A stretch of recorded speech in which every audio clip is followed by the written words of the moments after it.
Every morning for 10 years, I walked into the lobby of Ryland Tech Solutions just after sunrise.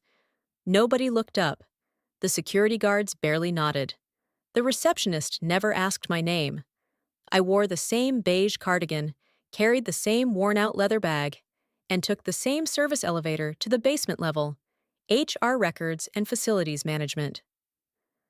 My name is Mia Dawson, but in this building, I was just that admin girl from downstairs, the one who quietly typed up files, updated employee records, and brought coffee during executive visits.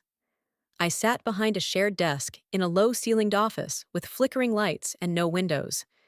When people from upper floors needed something, they emailed HR support, never knowing or caring who responded.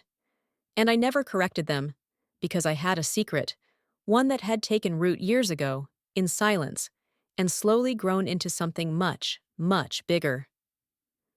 10 years earlier, Ryland Tech was on the verge of collapse, a promising AI company with too many ideas and not enough capital. Back then, I wasn't an admin. I was a junior financial analyst at a rival firm, working 80-hour weeks and going nowhere. Until one afternoon, I stumbled on an internal leak. Ryland's founder was quietly looking for an anonymous investor to help him avoid a hostile takeover. I had just received a modest inheritance after my mother's passing. It wasn't much by Wall Street standards, but enough. Enough to make a move no one saw coming. I contacted the founder through a proxy. I offered a silent partnership. My only condition? Full anonymity. I didn't want board seats, no press, no titles. Just ownership. Quiet, documented, and binding. He agreed. He was desperate. And just like that, I became the silent owner of 52% of Ryland Tech. Over the next 3 years, the company exploded. Their new product, an adaptive learning platform, revolutionized corporate training. Ryland was hailed as a tech underdog miracle. The CEO, Dylan Crane, became a darling of the media. But no one ever mentioned the name of person who'd kept the company alive. No one even knew. And that was fine. That was the plan. Until I saw what the company was becoming. I watched from the shadows as Dylan took full credit for Ryland's success, claiming it was his grit and vision that saved the company. I watched promising engineers get pushed out. I saw the old founder, the man who'd made a deal with me, shoved into retirement and replaced with a boardroom full of yes men. I watched as people like me, quiet, competent, unnoticed, were overlooked, mocked, dismissed. And then one afternoon, I heard it. "Who's that?" an executive VP asked, pointing vaguely in my direction as he passed my desk in the basement hallway. "Oh, her?" someone replied with a smirk. "Just admin support. Nobody important. Nobody important." It wasn't the first time I'd been dismissed like that, but something about the casual cruelty in their voices that day stuck with me. That's when I decided I wouldn't stay silent forever. I didn't want the spotlight, but I wanted respect. So I started paying attention. I read every internal financial report that came through HR. I listened carefully during coffee runs and hallway meetings. I learned which departments were over budget. I saw who took credit for others' work. I watched as Dylan steered the company into increasingly risky waters, chasing prestige and headlines over sustainability. And I waited. 10 years passed like this. I never missed a day. I became part of the building's invisible background. My wardrobe never changed. My smile never drew attention. But behind my quiet eyes, I knew everything. Then came the contract. I overheard whispers in the executive elevator about a multi-million-dollar partnership with a major international firm, a deal that would triple Ryland's market share. But there was a catch. The partner company required a unanimous shareholder signature before closing. Every owner, even the anonymous ones, had to sign. That's when panic set in upstairs. They couldn't find the majority owner. I watched from my desk as Dylan barked at assistants, demanded private investigators, called legal teams. "Find this damn ghost shareholder," he shouted during a call I overheard through the thin walls. "We need their signature now." And I smiled. because after 10 years of being invisible, it was time. Time for them to learn who had been in the building all along. Not the coffee girl, not the admin, not nobody, but Mia Dawson, majority owner of Ryland Tech, and the one person Dylan Crane could not afford to ignore anymore. The tension in the building shifted almost overnight. What had been a calm hum of quiet arrogance among the executives turned into a silent panic. Everyone walked faster. Voices were sharper. Meetings multiplied. Something was happening, and the walls were closing in on the people who used to ignore me. I kept my head down and listened. The anonymous majority shareholder, me, was now the most sought-after person in the building, even if no one knew it yet. The boardroom was on fire with speculation. Legal teams were digging through decades of ownership records, tracing trusts, foundations, shell companies. All they found were dead ends. They had no idea that the owner they were desperately searching for had walked past them in the elevator that very morning, that I had smiled at Dylan's assistant while she frantically organized yet another shareholder emergency meeting, that the woman everyone still called HR support held the only signature that could save them. Dylan Crane was unraveling. At 41, he was still boyishly handsome, always dressed in custom-fitted suits, his voice smooth like a seasoned politician. But now his confidence was cracking. I watched him yell at his secretary over the wrong brand of bottled water. I heard the frustration in his voice when he screamed into his phone in his office, door slightly ajar, about incompetent fools who can't find a simple signature. Meanwhile, I waited. Not out of cruelty, but clarity. You see, I didn't want to be the villain in this story.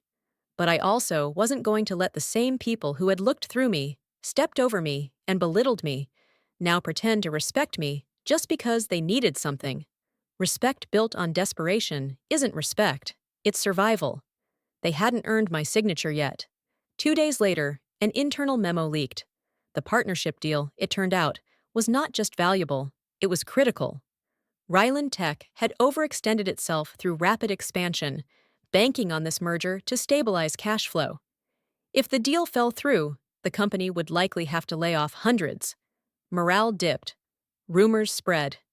Everyone became a little quieter in the cafeteria. Still, no one looked at me. They passed me in the hallway, eyes glazed, too stressed to bother acknowledging the admin who restocked their printer paper. And I realized something. In this building, value was never about contribution. It was about visibility, status, titles, proximity to power. They still didn't see me. And then came the moment that changed everything. It was a Thursday afternoon. I was walking back from the downstairs kitchenette, a mug of coffee in hand, when I heard my name over the intercom. Mia Dawson, please report to the 24th floor executive suite. Immediately. Heads turned. For the first time in years, people actually noticed me. I felt their confused stares. Some whispered. Others just looked surprised that I even had a name. I took the elevator up, slowly, letting the weight of the moment settle. When the doors opened, the air on the executive floor felt colder, polished, quiet, like everyone was holding their breath. Dylan was standing near the window, talking fast into his phone. He paused when he saw me. "Mia, come in," he said with a forced smile. "Thanks for coming up. We, need your help." I stepped in without a word. The room was filled with faces I knew well, men and women who had never once returned a smile, who used to pass me without acknowledgement. Now they look like they were sitting through a job interview. "We understand you're somehow connected to the entity holding the majority shares of Ryland Tech," Dylan said carefully, choosing every word like it was made of glass. I tilted my head. "Why would you think that?" He cleared his throat. "We've received some indications. There were flags tied to a set of proxy investments, and a few internal legal cross-references led to your name. We're not sure what's going on, but if there's any chance you know the party holding the majority stake, we'd really appreciate your help. This deal is important." Important. That word again. The same word they never used when I flagged broken HR processes or when I handled 18 employee disputes in a week. Important. Suddenly, I was important. Not because of my mind, my work, or my loyalty, but because of a pen. I looked at Dylan, really looked at him. This was the man who had once handed me his trash after a boardroom lunch without looking up, who had once joked that basement staff were like plumbing. You only notice them when something goes wrong. And now, here he was, hoping I could solve the problem. I didn't answer him. Not yet. Instead, I walked over to the tall glass window behind the boardroom table, looking out at the city I had lived in my whole life. The skyline had changed in 10 years, just like I had. I turned back around and met their eyes, every single one of them. "You want the signature?" I said, voice calm. "But what I want is something entirely different." They shifted in their chairs. Uncomfortable, nervous, and I smiled, because now the game had truly begun. Over the weekend, I stayed quiet. Not a single call, not a single follow-up email. I let the silence do the work. By Monday morning, the anxiety inside Ryland Tech had reached a fever pitch. While the executives were scrambling to review their performance reports, recheck financial statements, and prepare their excuses, I sat calmly in my small apartment, sipping tea. I had spent 10 years preparing for this moment. I wasn't in a rush now. At 9 a.m. sharp, I walked into the building. This time, not through the rear entrance, not through the side elevator used by facility staff, but through the gleaming glass front doors, where everyone could see me. The lobby was buzzing. People paused mid-conversation. Some pretended not to stare. Others looked away quickly when I caught their eye. It was working. They were starting to see me. Dylan's assistant, Lisa, who had once forwarded my emails without reading them, met me by the elevators, practically bowing. "Ms. Dawson," she said breathlessly, "they're all waiting for you upstairs." I nodded. Good. This time I took the executive elevator, alone. No longer the invisible admin, no longer the background noise. I was the storm they never saw coming. When the doors opened on the 24th floor, the full board was already assembled, plus Dylan pacing near the window with dark circles under his eyes. His suit was still crisp, but the illusion of control had long since evaporated. They all turned when I walked in. I didn't wait for pleasantries. "Let's begin," I said, taking the head seat again. The room snapped to attention. No more fake smiles. No more dismissive glances. For the first time, I could feel the shift, the slow recognition of who I was and what I now represented. Dylan cleared his throat. "Mia, we've reviewed your terms," he said, "and we're willing to accept most of them." "Most?" I asked. "The Employee Oversight Committee, the pay reviews, the diversity report. All of that is fine. But the executive performance reviews, the bonus freezes, that's going to create unrest. It sends the wrong message to the market." I leaned forward. "You're worried about the message?" Let me tell you what message was sent when the company paid its top 5 execs over $10 million in bonuses last year, while 24 support staff were quietly laid off. That's the message I'm correcting. He opened his mouth to argue, but I didn't let him. This company's culture is broken, and until that's fixed, there's no deal. Period. The CFO, an older man with a voice like gravel, spoke up. "Ms. Dawson, the market is watching. This deal is already in the press. If it collapses, our valuation tanks will lose investor confidence overnight." "Then it sounds like you should act fast," I replied, "before that confidence disappears." There was a long pause. Then Dylan spoke again, more quietly this time. "You've already won, Mia. You're the majority shareholder. You could fire me today if you wanted to. So why all of this? Why not just sign and move on?" I looked at him, really looked at him. The man who had built his empire on charm, on image, on being the face of a company he didn't truly understand. "Because it's not about revenge," I said.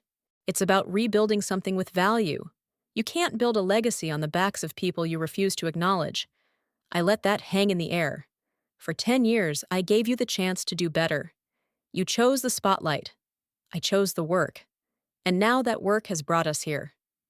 There was nothing left to say. I opened my folder. pulled out the final version of the contract, and set it on the table. I'll sign when these terms are approved by formal board vote. Not whispered promises, not nods. I want it on record. The legal advisor nodded, already preparing the motion. As the board began the process, I stood and walked to the window. The city stretched out before me. A decade ago, I had stood on this very floor and watched the skyline from behind a cleaning cart. Now I was watching it from the head seat of the boardroom. The view hadn't changed, but I had. By noon, the vote was unanimous. Every term I listed was officially adopted. The documents were signed. The merger would move forward, with protections for the people who actually kept the company running. The deal wasn't just a financial win anymore. It was a moral one. Dylan didn't speak as I left the room. He just watched me. A strange mixture of shame, confusion, and reluctant respect on his face. And I didn't need to say anything more, because sometimes the most powerful statement is simply being seen and making sure others are too. Word traveled fast. By Tuesday morning, the story was everywhere. Anonymous majority shareholder rescues Ryland Tech deal. Read the headlines. Analysts speculated. Employees whispered. LinkedIn blew up. But no one had the full story. No one knew how the invisible hand behind Ryland Tech had stepped into the light, except the people inside this building. And now they couldn't stop watching me. I wasn't walking the halls anymore. I was gliding through them. The same employees who once walked past me like I was part of the wallpaper now stopped mid-conversation when I entered the break room. Some nodded shyly. Others approached hesitantly, as if unsure how to act, now that the admin from downstairs had become the woman who controlled their future. But I wasn't here for admiration. I was here to make structural change. I spent the week meeting with department heads, not just the high-profile ones from the top floors, but the quiet, overworked managers from payroll, logistics, and customer service. People who actually kept the business functioning while executives took the credit. For the first time in years, they were being seen. One morning, I visited the warehouse operations center. A grizzled man with grease-stained hands and a skeptical look stood waiting. "You're Mia Dawson?" he asked. I nodded. He stared for a moment, then laughed. "I always thought you were one of us. I just didn't realize you were the one." We shook hands, firm, honest, real. And that meant more than any headline ever could. But not everyone was pleased. Dylan kept a low profile. He hadn't spoken to the press, hadn't attended most of the board's new compliance meetings. Rumors flew. Some said he was furious. Others said he was plotting to reclaim control. I didn't care. His reign had always been about appearance, and now that the curtain had been pulled back, there was nothing left to hide behind. Still, I wasn't naive. People like Dylan don't go quietly. They wait for shadows, for weaknesses. And right on cue, on Friday afternoon, he called for a private meeting. I agreed. We met in the same boardroom where I had confronted the entire executive team just days before. But this time, it was just the two of us. No advisors, no staff, just Mia and Dylan.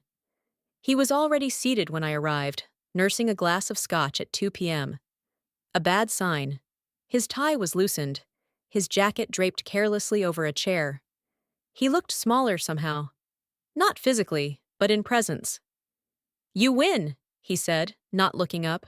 "You made your point. You got your applause, so now what? You going to fire me?"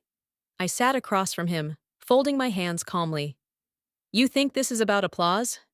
He looked at me finally, eyes bloodshot, voice tight. "Don't pretend this wasn't personal. You sat in the basement for a decade, taking notes while we ran the show. You waited until the perfect moment, then you crushed me. That's revenge, not leadership." "No," I said quietly. "That's accountability." He laughed bitterly. "Accountability? For what? Building a billion-dollar company?" "No," I replied. "For building it on the backs of people you never bothered to thank. For pushing out the founder who gave you your start. For using every room you walked into like a mirror, so you could admire yourself instead of the people who worked under you." Dylan's shoulders dropped. The fight was bleeding out of him. I used to believe I was the company, he muttered. That's the problem, I said. You thought the face of a company mattered more than its backbone. Silence settled between us. So what happens now? He asked. Do I keep pretending to be useful until you push me out? I leaned forward. You have two choices, Dylan. Step down gracefully and retain some legacy, or be removed next week when the board meets to vote on leadership restructuring. I already have the numbers. He stared at me, processing, realizing this wasn't a threat, it was a fact. And if I resign? We announce it as part of a leadership realignment following a successful merger, I said. You get to walk away with dignity, maybe even write a book. And if I fight? I met his gaze. Steady. Then the story becomes about how the man who ignored the majority shareholder for 10 years tried to sabotage the company's future out of pride. And trust me, that headline won't age well. For a moment, he looked like he might argue. But then something cracked. Maybe pride, maybe exhaustion. Maybe the realization that his reign had ended not with applause, but with indifference. He nodded once, slowly. Fine, he said. You win. No, I corrected gently. We win. The company wins. The people who've been invisible for too long, they win. He stood, collected his jacket, and without another word, walked out of the room. As the door closed behind him, I sat alone for a long moment. This wasn't the end, but it was the beginning of something better, something real. The following Monday, Ryland Tech looked different, not from the outside. The building still stood tall, the glass still gleamed in the morning sun, and the lobby still echoed with the sound of heels and polished shoes crossing the marble floor. But beneath that shine, something had shifted. You could feel it, in the way people greeted each other, in the way they paused before speaking, in the way their eyes searched, as if wondering who they had overlooked before. As for me, I walked through the main entrance like I belonged, because now everyone knew I did. The signature meeting had been scheduled for 10 a.m. sharp, the final step, the moment when the merger would be made official, signed, sealed, and sent to the multi-million-dollar deal months in the making. And until now, one thing had kept it from closing. Mine. When I stepped off the elevator, the entire top floor was bustling. Cameras were being set up for the official announcement. Executives in tailored suits lined the hallway. Legal teams reviewed contracts. News anchors rehearsed their intros. They were expecting a show, and I was ready to give them one. I walked into the boardroom to find every seat filled.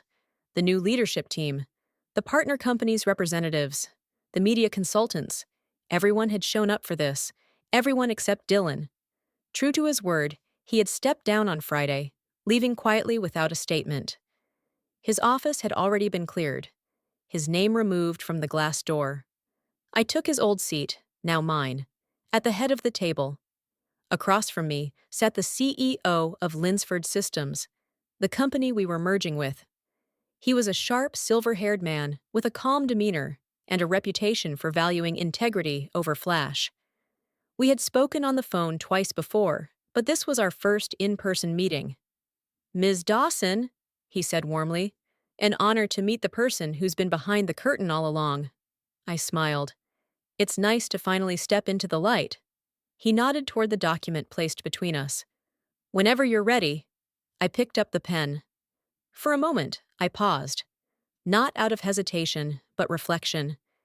10 years ago, I was typing reports no one read. 10 years ago, I was delivering coffee and printing payroll summaries while executives talked over me. 10 years ago, they called me nobody. Now all eyes were on me. I signed. The room erupted in polite applause. Camera shutters clicked, hands were shaken, agreements were exchanged. But I didn't stay for long. I stood, thanked everyone for coming, and left the room before they could hand me a mic or draft a statement. I wasn't here to perform. I was here to build something worth believing in. By noon, I was back in my new office. The same office that had once belonged to Dylan. But I had already made changes. The oversized desk had been replaced with something simpler. The ego wall full of awards and magazine covers had been taken down. In their place, a whiteboard covered in handwritten notes and a pinboard filled with employee photos. This wasn't just an office anymore, it was a promise. That afternoon, I called a company-wide meeting, not for shareholders or press, but for the employees, the ones who had always gone unnoticed. I stood on the stage in the main conference hall, facing hundreds of people, with more watching from satellite offices via live stream. Most of you know my name now, I began, but for a long time, you didn't. And that's okay, because today isn't about me. It's about us. It's about the people this company has overlooked, ignored, and undervalued for far too long. That changes today. I watched eyes widen, heads nod. Some people even clapped. I know what it's like to feel invisible. I continued, to be in the room, but never acknowledged. But I also know the power of quiet work, of showing up every day, even when no one notices. This company was built on that kind of work, and going forward, we're going to honor it. I announced the first wave of promotions from internal referrals, raised starting wages for all support and maintenance staff, launched a mentorship initiative that paired executives with frontline employees, and lastly, I created a new role, Chief People Officer, to ensure that no one in the building ever felt invisible again. When the meeting ended, I stayed behind to speak with employees. Some shook my hand, some hugged me. One older woman, a janitor named Anna, who had worked there for 22 years, took my hand with tears in her eyes. "You didn't just change the company," she whispered. "You changed the story." I smiled. That's the idea. That night, long after the building had emptied, I stood alone in my office. The lights of the city blinked outside. Somewhere across town, Dylan was probably telling someone that he used to be CEO of Ryland Tech. But no one would believe him, because he didn't look the part anymore. And as for me, I still came in early, just like always. Still brewed my own coffee. Still wore the same simple cardigan on some days. But now, when I walked through those glass doors, everyone knew. Sometimes the most powerful person in the room is the one you never saw coming.